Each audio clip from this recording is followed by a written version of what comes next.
प्रिय मित्रों, नमस्कार। स्वागत है आपका हमारे YouTube channel HS. Rawat, Facebook page व इंस्टाग्राम पर। मैं हूं आचार्य एच.एस. रावत। आज मैं आपको जानकारी देने वाला हूं नववर्ष की। उससे पहले आप सभी को नववर्ष 2026 की बहुत बहुत शुभकामनाएं। और ये जानकारी होगी डिटेल, विस्तृत जानकारी। इससे पहले हमने रील के माध्यम से आपको जानकारी दी थी। लोग बोलते हैं कि रील में बहुत ज़्यादा डिटेल नहीं होता, ये सच है। तो आज मैं आपको जानकारी दूंगा 2026 में कौन कौन से महीने आपके लिए शुभ हैं और कौन कौन से महीने आपके लिए अशुभ हैं, और साल में क्या आपको रेमेडी करनी चाहिए और अच्छे वक्त का आप सदुपयोग कैसे करें, ये पूरी जानकारी दूंगा। और हम शुरुआत करेंगे मेष राशि से। मेष राशि का स्वामी मंगल 13 जनवरी से ये उच्च अवस्था में रहेगा, धनु राशि से निकल करके। इसका मतलब धनु राशि में भी है तो अपने मित्र के घर में रहेगा, और मित्र के घर से निकल करके भाग्य स्थान से फिर उच्च हो जाएगा, और उच्च अवस्था में ये 23 फरवरी तक रहने वाला है। इसका मतलब कैरियर के लिए मेष राशि वालों के लिए 13 जनवरी से लेके 23 फरवरी तक उच्च अवस्था में, लेकिन अस्त है। शुरुआत अच्छी है। अगर आप थोड़ी सी मेहनत करते हैं तो आपको सरकारी नौकरी की सफलता के योग बन जाएंगे, अच्छे पद पर पहुंचने के योग बन जाएंगे। क्योंकि कोई ग्रह अस्त होता है तो उसका फल कम होता है। तो आप एक मूंगा पहन सकते हैं, और ये मूंगा आपको तांबे में, पंचधातु में या चांदी में पहनना चाहिए। सूर्य की धातु गोल्ड में नहीं पहनना चाहिए, क्योंकि यहाँ सूर्य इसको अस्त कर रहा है।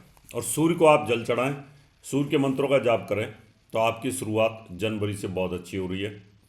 इसके बाद में दूसरा अच्छा समय आपका 11 मई से लेकर के 20 जून।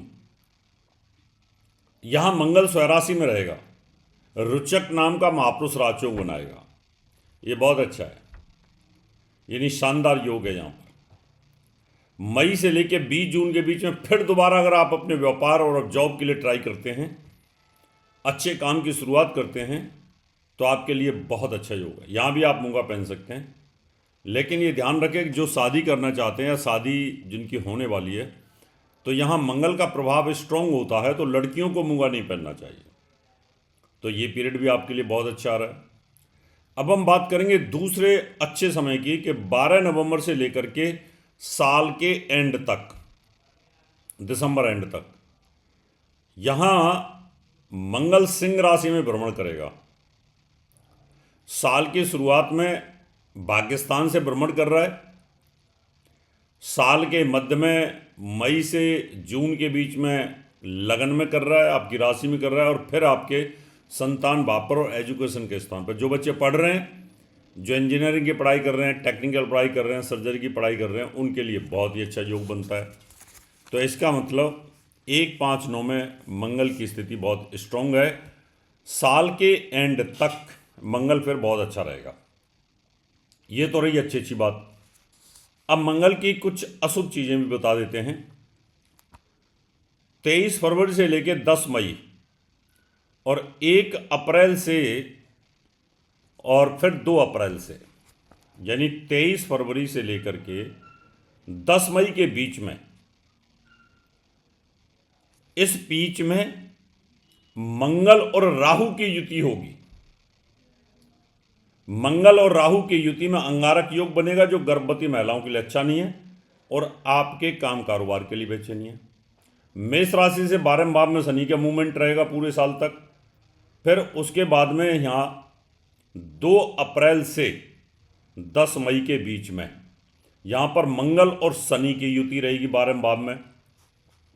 मंगल राहु और मंगल शनि मेष राशि जिनकी है उनके लिए अच्छा नहीं है। और ग्लोबली अगर देखा जाए, यूनिवर्स में देखा जाए, यानी पूरी पृथ्वी लोक पर देखा जाए, तो ये पीरियड युद्ध कारक होगा, दुर्घटना कारक होगा।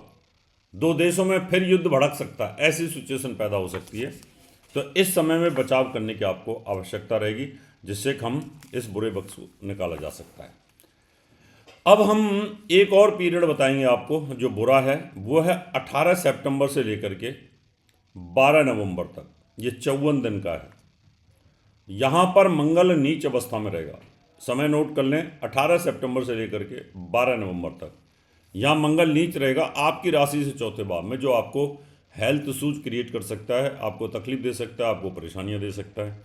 तो यहाँ पर भी आपको एक मोती पहन के रखना है और आपको मंगल के मंत्रों का जाप करना है, जिससे कि आपको किसी प्रकार की तकलीफ ना हो, परेशानी ना हो।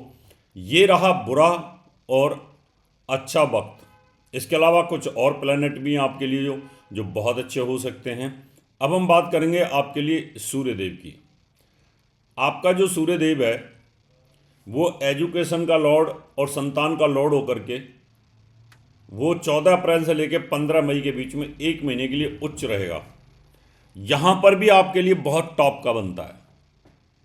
इसका मतलब आपको सूर्य भी अच्छा फल करेगा अप्रैल से लेकर मई के बीच में, और वैसे भी अप्रैल से मई के बीच में मंगल भी स्वराशि के अंदर भ्रमण करेगा।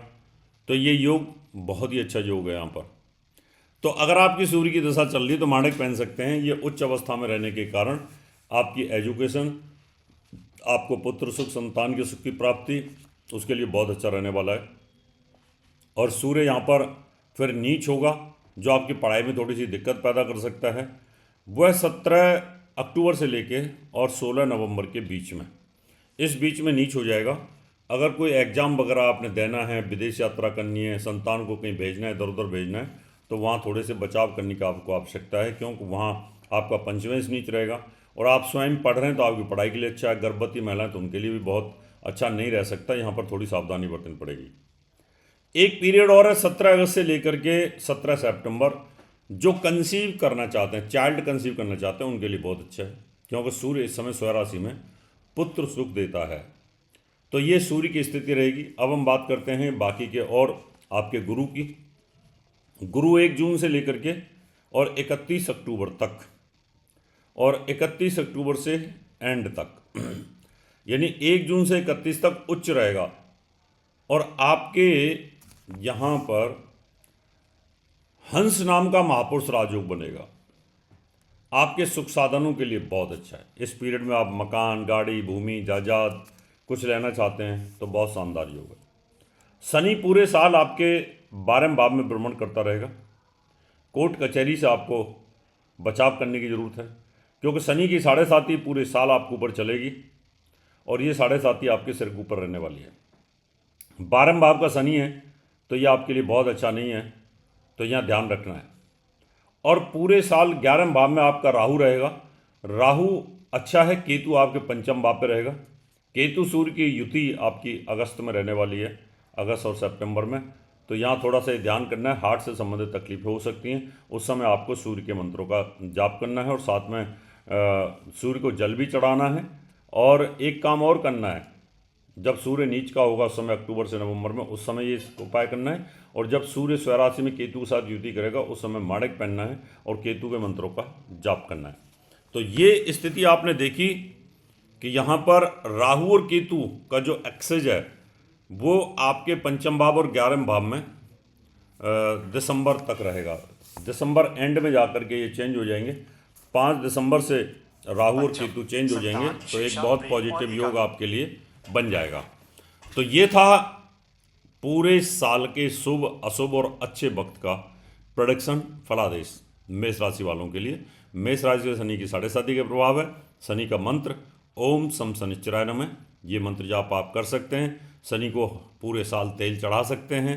काले कपड़े आपको नहीं पहनने, इसका आप ध्यान रखिएगा। तो मित्रों, नए साल की शुभकामनाओं के साथ आपसे हम विदा लेते हैं। आप भी अपने नए साल का वर्षफल जानना चाहते हैं तो आप दिए हुए नंबरों पर अपॉइंटमेंट लेकर के मुझे मिल सकते हैं। नमस्कार। हमारा दिल्ली का पता है महर्षि पराशर ज्योतिष विद्यालय, C9 महेंद्र पार्क, पंखा road, near Janakpuri, C1 bus stand, new Delhi 59। हमारा दिल्ली का नंबर है 9811144156, 9212296090। हमारा मुंबई का नंबर है 9820114429। हमारा नोएडा का नंबर है 9999896090। हमारी ईमेल आईडी है in@astrohubworld.com। हमारी वेबसाइट है www.drhsrawat.com। अपॉइंटमेंट लेने के लिए संपर्क करें 9811144156। धन्यवाद। जीवन में उन्नति के लिए वास्तु का बहुत बड़ा रोल होता है। आप फ्लैट ले रहे हैं, कोठी ले रहे हैं, फार्म हाउस ले रहे हैं, या स्कूल कॉलेज या इंडस्ट्री लगा रहे हैं, दुकान खोलना चाहते हैं, मॉल बना रहे हैं, या आप एक बिल्डर हैं, तो professional vastu of corporate companies vastu visit जरूर कराएं। 100% गारंटीड सफलता मिलेगी। वास्तु विजिट के लिए संपर्क करें।